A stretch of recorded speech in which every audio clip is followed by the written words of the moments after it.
गौरी जी,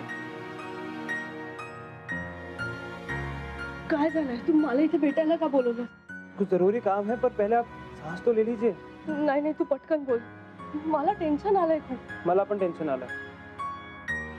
हम भी ऐसे हैरान थे ये बात सुन के. बाबूजी अम्मा को फोन पे कह रहे थे कि निशा बहनी बड़े काम की निकली. वो आपको जानबूझ के राधिका के सामने ले आए.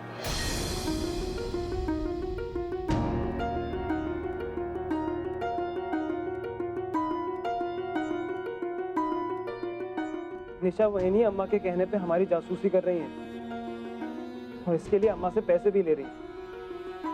उन्होंने ही अम्मा को सब कुछ बताया. शिव, पण ती असं का करेल?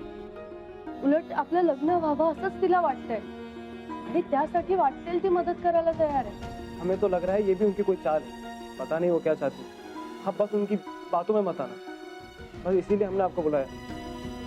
आप निशा भाभी से बच के रहिए. शिव, मी काय म्हणते, नाहीतरी राधिका तुला आवडली आहे ना आणि तू खूप आनंदात असतोस तिच्यासोबत.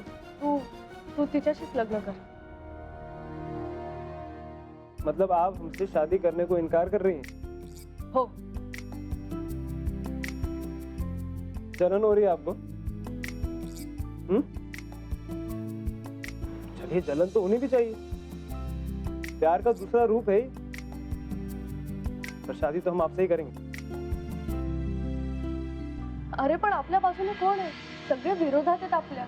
ऐसी बात नहीं है. वो तो बाबांना भेटायला गेला होतास तेव्हा काय झालं? बाबांचं ब्लड प्रेशर का वाढलं होतं? असं काय बोलणं चाललं होतं तिथे? ऐसी कोई बात नहीं है. जरा थक गए होंगे वो. उनकी उम्र भी तो. उमर काही वय बी झालेलं नाहीये बाबांचं. बाबा सुद्धा इंटरकास्ट मॅरेजच्या विरोधात आहे. कळलं होतं ना तुला? बोलला नाहीस, मला काही सांगितलं नाहीस, गप्प बसून राहिला का?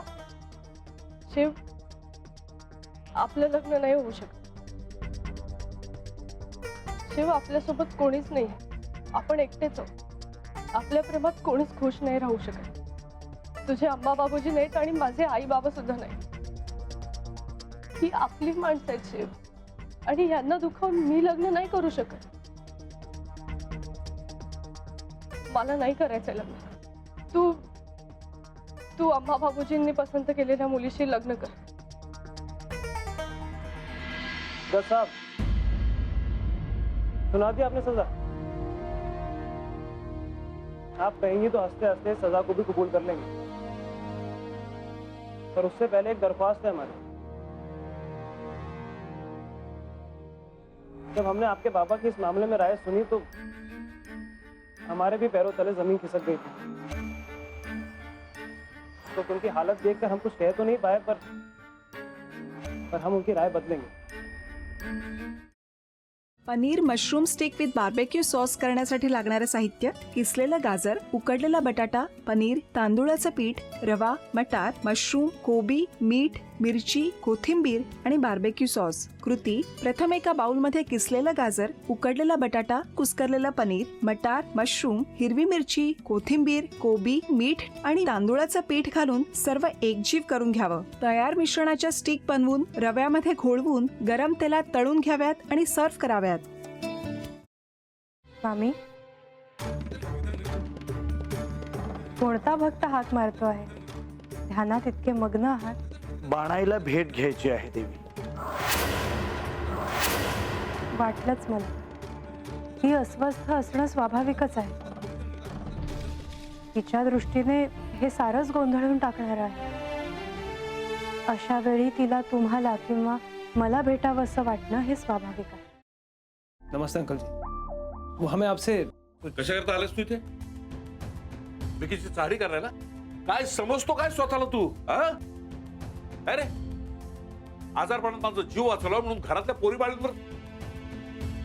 अरे कुठून कुठून येता तुम्ही? नाही ते उद्योग धंदे करता इथं. खपवून घेणार नाही मी सांगतो तुला. मी फार वाईट माणूस आहे, लक्षात ठेव. पोलिसात देणार होतो तुला.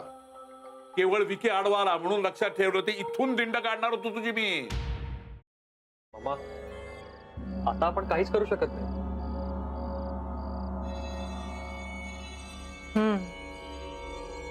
पण आर्चिस, हे असं कसं शक्य आहे? आपण तर सगळे आवाज रेकॉर्ड केले होते ना. राईट? हो. मग हे असे कोणते आवाज रेकॉर्ड झाले जे आपल्याला ऐकूच आले नाहीत?